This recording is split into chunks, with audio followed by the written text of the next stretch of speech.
Hello everyone, आज हम करने जा रहे हैं रैपिड रिवीजन चैप्टर नंबर 6 का सीआरपीसी के, जिसकी हेडिंग है प्रोसेस टू कंपेल अपीयरेंस। ठीक है, इसमें बहुत सारे सेक्शंस आते हैं। सेक्शन नंबर 61 से लेकर के 90 यानी कि ऑलमोस्ट 30 सेक्शंस कवर होते हैं। इसकी डिटेल वीडियोस आप लोग देख लीजिएगा, वो दूसरे प्लेलिस्ट पे है। पर इसमें हम कवर करेंगे रैपिड रिवीजन, बहुत ही कम टाइम में हम इसे करने की कोशिश करेंगे और 4 पार्ट्स में है ये टॉपिक, 4 पार्ट्स में है। एक ही वीडियो में हम इसे कवर करेंगे। तो सबसे पहला पार्ट है समन्स वाला। इसमें सेक्शन नंबर 61 से लेकर के 69 तक आते हैं। सेक्शन नंबर 61 में बात होती है फॉर्म्स ऑफ समन्स की। ठीक है, कि समन्स की जो फॉर्म्स होंगे कैसे होंगे। सिंपल है, ये राइटिंग में होंगे, डुप्लीकेट दिए जाएंगे। ठीक है, डुप्लीकेट दिए जाएंगे इसमें, किसमें, सीआरपीसी में। साइंड होंगे किसके द्वारा, प्रिसीडिंग ऑफिसर कोर्ट के द्वारा, या फिर जैसा भी हाई कोर्ट स्पेसिफाई करे अपने रूल्स के द्वारा। एंड इसमें एक और चीज़ होगी, कौन सी, सील। तो क्या होगा, रिटन होंगे, लिखित एक चीज़ है, डुप्लीकेट में है तो उसमें सील लगा दो ताकि वो समझ में आए कि हाँ ठीक है ऑफिशियल है। प्लस सील के ऊपर एक साइन भी लगा रहता है ना, बस उसको ध्यान में रखो। ठीक है, नेक्स्ट है सेक्शन नंबर 62, समन्स हाउ सर्व के बारे में बताते हैं कि कैसे सर्व किए जाएंगे। देखो, पुलिस ऑफिसर कर सकता है, या फिर कोर्ट कोई एक ऑफिसर जो कि कोर्ट बताए। ठीक है, या फिर कोई भी पब्लिक सर्वेंट। ठीक है, कोई भी 3 लोग कर सकते हैं। और कैसे करेंगे, अब पर्सनली सर्व कर सकते हैं, डिलीवर कर सकते हैं डुप्लीकेट्स ऑफ द समन्स। ठीक है, पर्सनली। नेक्स्ट इसके बाद क्या, एवरी पर्सन। ठीक है, जो भी जिसको भी समन्स सर्व किए जाएंगे, जैसा भी सर्विंग ऑफिसर चाहे, वो क्या करेंगे, साइन करेंगे रिसिप्ट। ठीक है, on the back of other duplicate. ठीक है, पीछे आप साइन कर देते हो ना, उसे साइन कर दिया जाएगा। तो समन्स कैसे सर्व हो गए पता चल गया। 62 जनरल प्रोसेस। नेक्स्ट इसके बाद है, अगर समन्स, सर्विस ऑफ समन्स किस पे होंगे, कॉर्पोरेट बॉडीज में सर्व किए जाएंगे तो किसको दिया जाएगा, अरे तो उनके हेड को दिया जाएगा। अब हेड कौन कौन हो सकता है, सेक्रेटरी हो सकता है, लोकल मैनेजर हो सकता है, कोई और प्रिंसिपल ऑफिसर हो सकता है। सेक्शन नंबर 63 की बात करें। ठीक है, ये तो हो गया पर्सनल सर्विस। नेक्स्ट, अगर तुम उनको लेटर भेज रहे हो तो कैसे भेजोगे, रजिस्टर्ड पोस्ट से भेजोगे, एड्रेस करोगे चीफ ऑफिसर को। ठीक है, सीईओ, इनमें जो भी कॉर्पोरेशन का है। ठीक है, तो आपको समझ में आ गया कॉर्पोरेट बॉडीज को कैसे करना है। सेक्शन नंबर 62 63 हो गया। 64 में service when person summons can not be found. अब इंसान मिल ही नहीं रहा है तो क्या होगा। 62 में क्या है, जनरल मिल रहा है। 63 में एक कंपनी है तो उनको ऐसे दे दो। अब 64 में क्या है, मिल ही नहीं रहा है तो कैसे उसे सर्व किया जाएगा, अरे उसके दरवाजे एक देखो, समन्स कैसे सर्व किए जाएंगे, लीव किया जाएगा उसके पास एक डुप्लीकेट। ठीक है, किसके पास, किसी एडल्ट मेल मेंबर के पास। ठीक है, यानी कि उनके घर में बड़े पापा वगैरह होंगे और वो क्या करेंगे, साइन करेंगे एक रिसिप्ट। ठीक है, on the back of other duplicate, जैसे 62 में बताया गया है। और इसमें एक और चीज़ एक्सप्लेनेशन में दी गई है कि सर्वेंट जो है वो फैमिली मेंबर नहीं है। अब सेक्शन 62, 63 और 64 में हमें पता चल गया कि सर्विस ऑफ समन्स कैसे होगा अलग अलग सिचुएशन पे। 65 में ये बताया गया कि अगर ऊपर के किसी भी प्रोसीजर के हिसाब से तुम्हारी सर्विस नहीं हो पाती है, भंग हो गई ये चीज़ें, तो क्या होगा। तो ये होगा कि अब देखो, तुम्हें घर भी नहीं पता, मेल मेंबर भी नहीं मिल रहे हैं, तो क्या करोगे, डुप्लीकेट लगाओगे समन्स का। कहाँ पे, या तो उसके घर पे। ठीक है, conspicuous part of the house, उनके घर वर पे, इन सब जगह पे लगाओगे। ठीक है, and after making such inquiries as it thinks fit. ठीक है, कि वो कहाँ रहता है, क्या है, क्या कर दिया जाएगा, डिक्लेयर कर दिया जाएगा कि summons have been duly served. अब देखो, उनके घर पे लगाया गया समन्स। ठीक है, फिर इसके बाद इंक्वायर किया गया कि हाँ ठीक है, नहीं मिल रहा है, ये सब है। और फिर इसके बाद इंक्वायरी और भी चीज़ों की होगी कि हाँ तुमने लगाया है कि नहीं, सर्विंग ऑफिसर ने। उसके बाद डिक्लेयर किया जाएगा कि समन्स जो है वो ड्यूली सर्व्ड है। या फिर ऑर्डर करेंगे दूसरी चीज़ क्या, कि अरे फ्रेश समन्स जारी करो। ठीक है, फ्रेश समन्स उसे दो क्योंकि ड्यूली सर्व ही नहीं हुआ था। तो हमें पता चल गया जनरल सर्विस ऑफ समन्स के बारे में। अब एक अलग केस है कि सर्विस ऑन गवर्नमेंट सर्वेंट्स। ठीक है, गवर्नमेंट सर्वेंट है, उन पर सर्विस करनी है तो क्या होगा, पहला तो ये देखना होगा कि अरे वो एक्टिव सर्विस में है कि नहीं। ठीक है, तो उनको क्या कर दिया जाएगा, ऑर्डिनरली एक डुप्लीकेट सेंड कर दिया जाएगा, किसको, to the head of the office. ठीक है, उनके जो हेड है। और फिर इसके बाद उस हेड ऑफ द ऑफिस की क्या ड्यूटी होगी, कि वो उनको सर्व करे। ठीक है, जैसा भी मैनर प्रिस्क्राइब्ड है सेक्शन नंबर 62 में, यानी कि उनको दे। फिर इसके बाद बैक ऑफ द उसको जो भी डुप्लीकेट है उसके पीछे सिग्नेचर ले, है ना, and shall return it to the court under his signature, कि हाँ मैंने सर्व कर दिया है, with endorsement required by that section. ठीक है, एंडोर्समेंट भी करेंगे कि उसने लिया है कि नहीं लिया है। और फिर इसके बाद वो जो सिग्नेचर उन्होंने कर रखी है वही उसका एविडेंस होगा कि हाँ ड्यू सर्विस हो चुकी है कि नहीं हुई है। अब सेक्शन 67 बात करता है service of summon outside limits. ठीक है, एक जगह के बाहर सर्विस ऑफ समन्स करना है तो डुप्लीकेट भेज दो वहाँ के मैजिस्ट्रेट को। ठीक है, 68 में बात होती है proofs of service in such cases and when serving officer not present. ठीक है, अब देखो सर्विंग ऑफिसर प्रेजेंट नहीं है तो क्या हो जाएगा, उसके not present at the hearing of the case, यानी कि केस हेयरिंग हो रही है और बंदा बोल रहा है कि मुझे तो समन्स मिले ही नहीं। ठीक है, तो क्या दिया जाएगा, एक एफिडेविट दिया जाएगा। ठीक है, मैजिस्ट्रेट को, कि वो जो समन्स थे वो सर्व किए गए थे and a duplicate of the summons जो कि एंडोर्स हुआ था। ठीक है, वो दिखाया जाएगा। है ना, by the person to whom it was delivered और टेंडर्ड और with whom it was left shall be admissible in evidence. तो क्या पता चल गया कि आपने जो एंडोर्समेंट की थी वही एक एविडेंस हो गया। सेक्शन नंबर 69 में बात होती है service of summons on witnesses by registered post. ठीक है, तो आपको समझ में आ गया कि विटनेस के एड्रेस पे रजिस्टर्ड पोस्ट के थ्रू भेज दिया जाएगा, और अगर वो एक्नॉलेज करता है तो एक्नॉलेजमेंट आ जाएगी, एंडोर्समेंट आ जाएगी, अगर वो रिफ्यूज़ कर देता है तो ठीक है, और फिर इसके बाद ये जाहिर कर दिया जाएगा कि हाँ जो समन्स है वो ड्यूली सर्व कर दिए गए हैं। हमने कितना कर लिया, सेक्शन नंबर 61 में जनरल समन्स के बारे में है, 62, 63, 64 में जनरल सर्विस ऑफ समन्स के बारे में है, 65 में है कि अगर सर्विस नहीं होती है तो क्या हो जाएगा, कॉन्स्पिक्यूअस पार्ट में लगा दिया जाएगा, 66 में गवर्नमेंट सर्वेंट से रिलेटेड है तो उनके हेड में दे दिया जाएगा, और 67, 68, 69 मिसलेनियस पोर्शंस की बात करता है। नेक्स्ट इसके बाद आता है वारंट ऑफ अरेस्ट के बारे में, जिसमें सेक्शन नंबर 70 से लेकर के 81 तक है। सेक्शन नंबर 70 में सिंपली बात हो रही है कि वारंट जो है वो कैसा होगा, यानी कि फॉर्म्स ऑफ वारंट के बारे में। ठीक है, ये भी रिटन होगा, साइंड होगा, सील्ड होगा। ठीक है, ये तीन चीज़ें सिमिलर हो गई। एंड देखो, warrant shall remain in force until it is cancelled और एग्जीक्यूटेड। अब हमें एक चीज़ पता चल गई कि ये डुप्लीकेट में नहीं होगा, ठीक है, और ये फोर्स में रहेगा जब तक ये कैंसिल या फिर एग्जीक्यूट नहीं हो जाता। नेक्स्ट सेक्शन नंबर 71 बात करता है power to direct by endorsement security to be taken with sufficient sureties for his attendance. अब तुमने देखो वारंट दिखा दिया, ठीक है, बट अब पावर भी है कि ठीक है उस वारंट में तुम क्या करो, सफिशिएंट श्योरिटी ले सको before the court and shall release such person from custody. तुम गए हो वारंट ऑफ अरेस्ट लेकर के, तुम्हें उसे अरेस्ट करना है, पर एकदम से उसने बोला कि ठीक है इसमें तो सिक्योरिटी लेने का प्रोविजन है, मैं सिक्योरिटी दे रहा हूँ, आप मुझसे सिक्योरिटी ले लो और मुझे रिलीज़ कर दो। ठीक है, अब एंडोर्समेंट क्या क्या स्टेट करेगा, द नंबर ऑफ श्योरिटीज़ कि इतने इतने श्योरिटीज़ चाहिए, अमाउंट चाहिए, मान लो 10,000 रुपये चाहिए तुम्हारे रिलीज़ को, time at which he is to attend before the court, यानी कि आज तो तुम्हें छोड़ दिया जा रहा है, कल तुम्हें लिया जाएगा। ठीक है, तो इतना एंडोर्समेंट में लिखा होगा, है ना। तो एक तरह से 71 में किसके साथ हो गया, 70 के साथ ये हो गया, वो भी वारंट के बारे में ही बताता है। नेक्स्ट है whenever security is taken under this section the officer to whom the warrant is directed shall forward the bond to the court, यानी कि जो ऑफिसर है वो फॉरवर्ड कर देगा बॉन्ड कोर्ट को। नेक्स्ट 72 बात करता है वारंट्स टू हुम डायरेक्टेड, यानी कि अब ये प्रोसीजर पे आ गए, जैसे हमने समन्स पे किया था, किसको डायरेक्ट होगा, पुलिस ऑफिसर या फिर एनी अदर पर्सन। ठीक है, 73 यानी कि वारंट का जो एम्बिट है वो बड़ा है। 73 में वारंट में भी डायरेक्टेड टू एनी पर्सन, देखो ये एम्बिट बड़ा हमें समझ में आ रहा है। ठीक है, किसको, with in his local jurisdiction for the arrest of any escaped convict. अब देखो किसी भी इंसान की हेल्प चाहिए हो सकती है दो ऐसे पर्पस के लिए, क्यों, क्योंकि कोई भगोड़ा है, स्केप्ड कन्विक्ट है, या फिर प्रोक्लेम्ड ऑफेंडर है, वो भी एक तरह से भगोड़ा ही हो गया। ठीक है, प्रोक्लेम्ड ऑफेंडर या फिर कोई ऐसा इंसान है जो नॉन बेलेबल ऑफेंस के लिए जो इवेड कर रहा है अपना अरेस्ट। ठीक है, तो इस चीज़ के लिए क्या है, कोई भी इंसान को बोला जा सकता है अरेस्ट करने के लिए, और जब जैसे ही वो अरेस्ट कर लेगा फिर उसके बाद उसका अरेस्ट किसको मेक ओवर कर दिया जाएगा, to the nearest police officer, जो क्या करेगा, who shall cause him to be taken before a magistrate. ठीक है, मजिस्ट्रेट के अंडर, अब पुलिस ऑफिसर के बाद किसको प्रोसीड होगा केस, मजिस्ट्रेट के पास ही जाएगा, unless security taken under section 71। Section number 74 में बात हो रही है warrant directed to police officer, यानी कि वारंट कौन कौन एग्जीक्यूट कर सकता है, इस पोर्शन में उसी बारे में बात हो रही है। तो पुलिस ऑफिसर को अगर है तो क्या हो जाएगा, may also be executed by any other police officer जिसका whose name is endorse upon the warrant. ठीक है, सिंपली बस इतना ही करना है इसमें। नेक्स्ट इसके बाद है सेक्शन नंबर 75 जो कि बात करता है notification of substance of warrant. अब देखो वारंट तुमने कर दिया, ठीक है, 72, 73, 74 में, जैसे कि हमने समन्स में भी पढ़ा है, तो इसमें क्या है, notification of substance of warrant. पहले तो तुम नोटिफिकेशन कर दोगे और ज़रूरत पड़ेगी तो तुम शो भी कर दोगे अपना वारंट। ठीक है, क्योंकि कॉपी में नहीं है इसलिए तुम्हें देना तो नहीं चाहिए।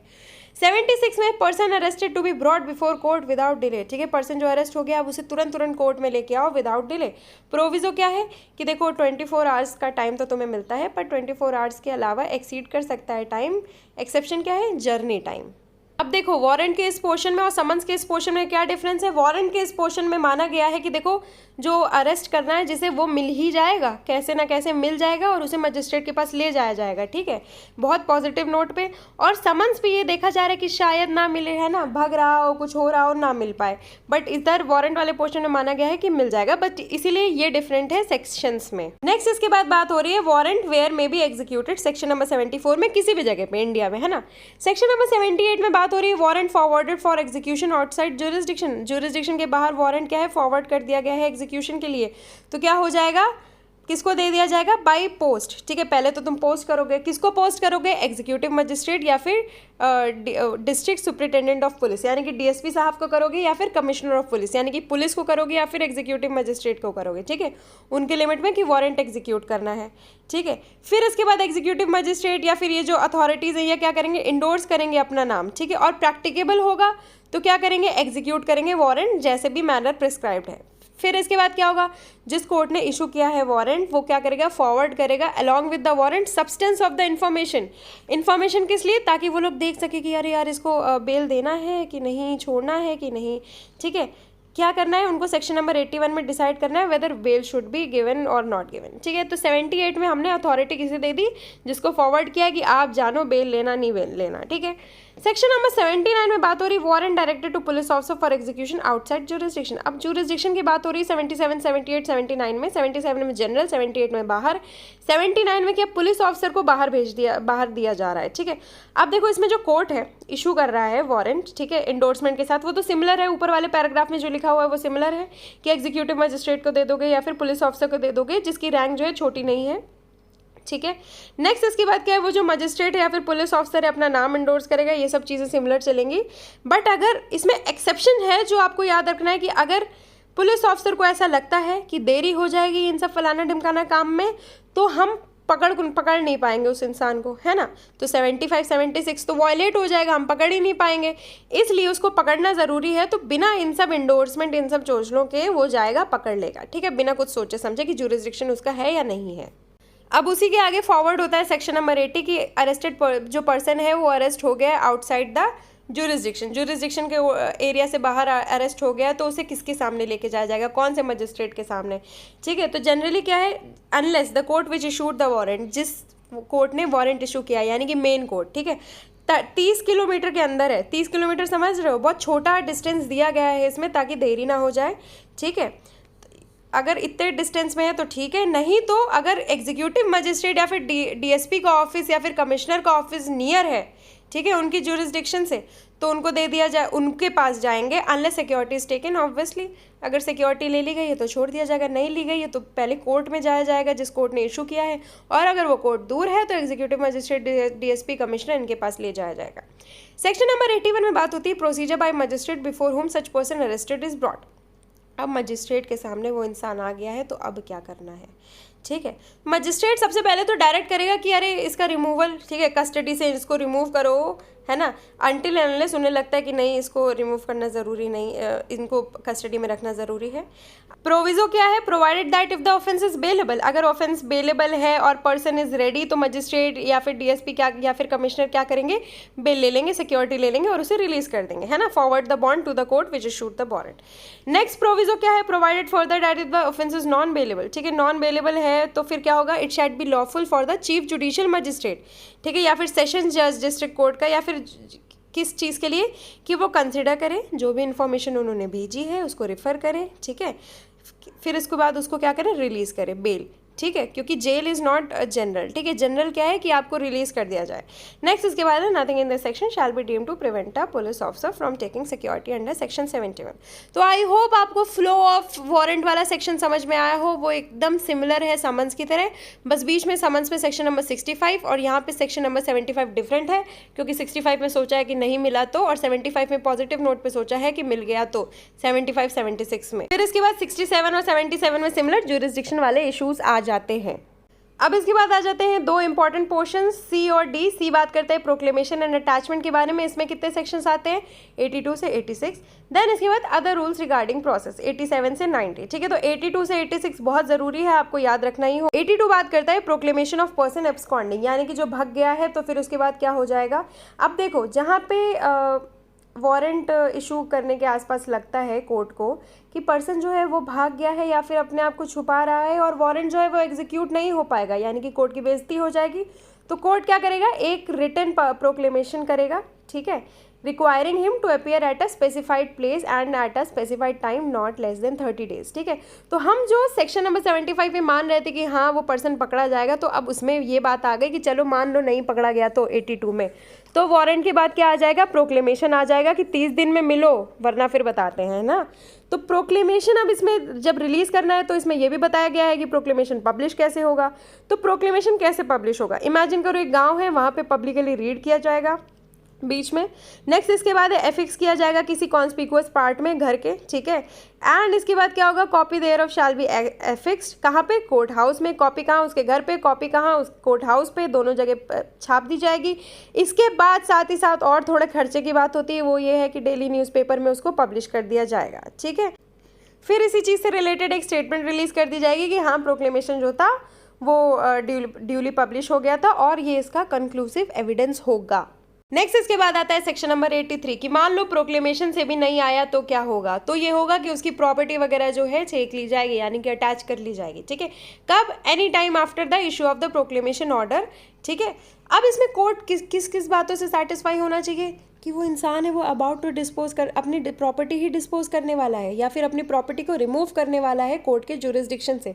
तो इससे हमें क्या समझ में आता है कि जो भगोड़ा है वो बहुत शंट है, वो जानता है कि ये लोग मुझे पकड़ लेंगे, अपनी प्रॉपर्टी ही उनके जुरिस्डिक्शन से हटा दो। तो क्या हो जाएगा, अगर ऐसी सिचुएशन है तो कोर्ट क्या करेगा, साइमल्टेनियसली प्रोक्लेमेशन ऑर्डर प्लस इसका अटैचमेंट ऑर्डर साथ में डालेगा, ठीक है, विद इन द डिस्ट्रिक्ट, और इंडोर्स किया जाएगा किसके द्वारा, बाय डिस्ट्रिक्ट मजिस्ट्रेट, अगर आउटसाइड डिस्ट्रिक्ट है तो। नेक्स्ट इसके बाद है अटैचमेंट। कब, डेप्ट और अदर मूवेबल प्रॉपर्टी का अटैचमेंट होगा तो कैसे होगा, by seizure, by the appointment of a receiver. डेप्ट और मूवेबल प्रॉपर्टी जो कि इधर उधर हो सकती है, ठीक है, तो उसको रिसीव करने के लिए कोई होना चाहिए रिसीवर, और रिसीवर कहाँ पे हमने पढ़ा है, सीपीसी में पढ़ा है, ठीक है।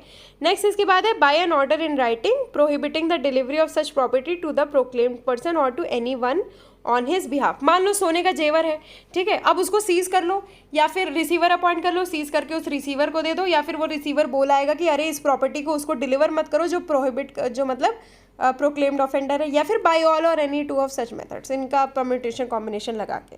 नेक्स्ट इसके बाद है अटैचमेंट इमूवेबल प्रॉपर्टी का, ठीक है। अब देखो इसका अटैचमेंट कौन करेगा, कलेक्टर ऑफ द डिस्ट्रिक्ट, ठीक है, वो रिलेट करता है कैसे, by taking position, by appointment of a receiver. Position ही होगा इसमें, इसको सीज थोड़ी किया जा सकता है, रिसीवर अपॉइंट होगा, by an order in writing, ठीक है, कि उसको पेमेंट मत करो जो भी रेंट वगैरह निकलती है। सिमिलर है ऊपर वाले से, अगर आप लोग रिलेट कर सको, ठीक है। एंड बाय ऑल और any two of such methods as the court thinks fit, जैसा भी कोर्ट को सही लगता है, ठीक है। फिर इसके बाद क्या है अटैचमेंट, किस चीज़ का, लाइफ स्टॉक या फिर पेरिशेबल नेचर, जो चीज़ें खराब हो सकती हैं, तो उसका कैसे होगा, अरे उसको इमीडिएट सेल कर दिया जाएगा, ठीक है। और इसमें नीचे लिखा है रिसीवर क्या होगा, receiver is equals to CPC, जो ऑर्डर नंबर 40 में हमने पढ़ा है। अब इसके बाद है claims and objections to attachment. अब ऑब्जेक्शन से अगर कोई क्लेम होता है किसी को तो वो कैसे रेफर करवाएगा, अरे 83 में अगर ऑब्जेक्शन होता है तो क्या करेगा, 6 महीने के अंदर, ठीक है, जिस दिन अटैचमेंट ऑर्डर आया, ठीक है, कोई भी पर्सन, ठीक है, जो कि प्रोक्लेम्ड पर्सन नहीं है, क्योंकि प्रोक्लेम्ड पर्सन है तो ये तो जायज़ है ना, नाजायज़ वाली चीज़ों के लिए ऑब्जेक्शन होता है, ठीक है, तो वो क्या करेगा, वो कोर्ट में क्लेम करेगा, ठीक है, क्लेम या फिर ऑब्जेक्ट करेगा, और फिर इसके बाद वो जो क्लेम या फिर ऑब्जेक्शन है उसको इंक्वायरी होगी, ठीक है, इंक्वायरी के बाद उसका अलाउ या फिर अलाउ किया जाएगा। अब आपको समझ में आ गया, ये सिंपल प्रोसीजर है। नेक्स्ट इसके बाद ये दिया हुआ है in the event of death of the Clement अगर मर जाता है या फिर ऑब्जेक्टर जो मर जाता है तो उसके लीगल रिप्रेजेंटेटिव्स को क्लेम करने की राइट है। क्यों, क्योंकि ये प्रॉपर्टी से रिलेटेड बात है। नेक्स्ट इसके बाद क्लेम्स ऑब्जेक्शन से रिलेटेड है कि कहाँ होगा, अगर वो डिस्पोजल ऑफ प्रॉपर्टी से रिलेटेड है तो कहाँ होगा, जिस कोर्ट ने अटैचमेंट किया है, और अगर डिफरेंट डिस्ट्रिक्ट में है अगर प्रॉपर्टी तो judicial magistrate of different district में किया जाएगा। नेक्स्ट इसके बाद है एवरी सच क्लेम और objection shall be inquired into by the court in which it is preferred और मेड। ये तो बहुत नॉर्मल सी बात है। और अगर क्लेम या ऑब्जेक्शन क्या है डिसअलाउ हो जाता है पूरा या फिर अधूरा जैसा भी है तो 1 साल के अंदर तुम नया सूट डालोगे, ठीक है, अपनी राइट इस्टेब्लिश करने के लिए। तो तुम्हें कितना टाइम मिला, पहले तो 6 महीने प्लस 1 साल, यानी कि तुम्हें ऑलमोस्ट पूरे 1.5 साल मिल रहे हैं अपनी प्रॉपर्टी वापस लेने के लिए। सेक्शन नंबर 85 बात करता है release, sale and restoration of attach property की। क्लेम मान लो अगर सही हो गया तो, ठीक है। तो अब इसमें क्या है, प्रोक्लेम्ड पर्सन आ जाता है, टाइम में आ जाता है, तो ऑर्डर क्या किया जाएगा कि रिलीज़ कर दो प्रॉपर्टी को। और प्रोक्लेम्ड पर्सन है वो नहीं आता है तो क्या हो जाएगा, डिस्पोजल हो जाएगा उस प्रॉपर्टी का, किसके ऊपर, स्टेट गवर्नमेंट को दे दी जाएगी। ठीक है। But it shall not be sold until the expiration of 6 months. क्यों 6 मंथ्स में किसी और ने क्लेम कर दी तो। अब इसके बाद क्या बात हो रही है कि अगर 2 साल में, अटैचमेंट के बाद 2 साल में, पहले मैंने क्या बोला था कि 1.5 साल का टाइम मिल रहा है, पर इसमें 2 साल की बात हो रही है, कोई भी पर्सन, ठीक है, जिसकी प्रॉपर्टी डिस्पोज हो गई है स्टेट गवर्नमेंट के अंडर, ठीक है, अंडर सबसेक्शन 2, वॉलंटरी अपीयर करता है, ठीक है, कि अरे मेरे को तो पता ही नहीं था कोर्ट के सेटिस्फैक्शन में कि वो एब्सकॉन्ड नहीं कर रहा था या कंसील नहीं कर रहा था अपने आप को, उसको पता ही नहीं था कि ये सब हो गया है ना। 2 साल बाद वो मान लो फॉरेन से आता है तो क्या कर दिया जाएगा, उसकी जो प्रॉपर्टी सेल हो चुकी है तो उसके जो नेट प्रोसीड्स हैं, क्योंकि 1.5 साल बाद तो सेल हो ही चुकी है ना, प्रोसीड्स वगैरह हैं सेल के, वो सब जो है ना, तो सेल का पैसा वैसा काट करके उसको पैसे जो है दे दिया जाएगा। ठीक है, be deliver to him. Next इसके बाद सेक्शन नंबर 86 में बात होती है appeals from order rejecting application for restoration of attach property. अब मान लो उन्होंने मना कर दिया कि हम रिस्टोर भी नहीं करवाएंगे, तो जो भी एग्रीव्ड है, ठीक है, to the court to which appeals ordinarily lie, वहाँ पे उसको केस कर देगा from the sentences of the first mention court. ठीक है, फर्स्ट मेंशन कोर्ट है, वहाँ से जहाँ पे अपील जाती है वहाँ पे वो स्टैब्लिश कर देगा। अब इसके बाद बात हो रही है सेक्शन नंबर 87 में, जो कि बात करता है issue of warrant in lieu of और इन एडिशन टू समन्स। यानी कि अगर कोर्ट को लगता है, रीज़न टू बिलीव है कि अगर वो पर्सन एब्सकॉन्ड कर जाएगा या फिर ओबे नहीं करेगा समन्स को, ठीक है, या फिर क्या करता है वो इंसान फेल कर जाता है अपीयर करने के, ठीक है, and summon is prove to have been duly serve, ठीक है, और या फिर उसके पास कोई और रीजनेबल एक्सक्यूज नहीं है, तो क्या हो जाएगा, warrant in lieu of summons issue हो जाएगा। सेक्शन नंबर 88 में बात होती है power to take bond for appearance.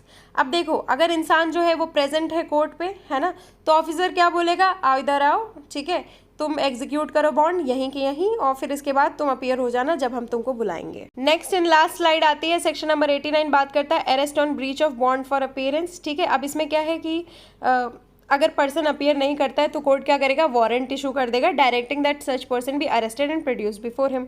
ठीक है, नेक्स्ट इसके बाद 90 में है कि देखो बॉन्ड अगर उसने नहीं किया है तो 89 में वो बात हो रही है, और 90 में बात हो रही है provisions of this chapter generally applicable to summons and warrants of arrest से रिलेटेड ही अप्लाई होंगे ये सब प्रोविजंस। ठीक है, तो मैंने आपको 30 सेक्शन 20 मिनट के अंदर अंदर करवा दिए हैं। आई होप आपको ये वीडियो अच्छा लगा हो, और अगर अच्छा लगा है तो please do like share comment and please do subscribe, because this channel needs your support. आपका सपोर्ट बहुत ज़रूरी है और बहुत अच्छा रहेगा हमारे चैनल को ग्रो करने के लिए, बिकॉज हम बहुत मेहनत कर रहे हैं और I hope we reach 1000 subscribers within less time.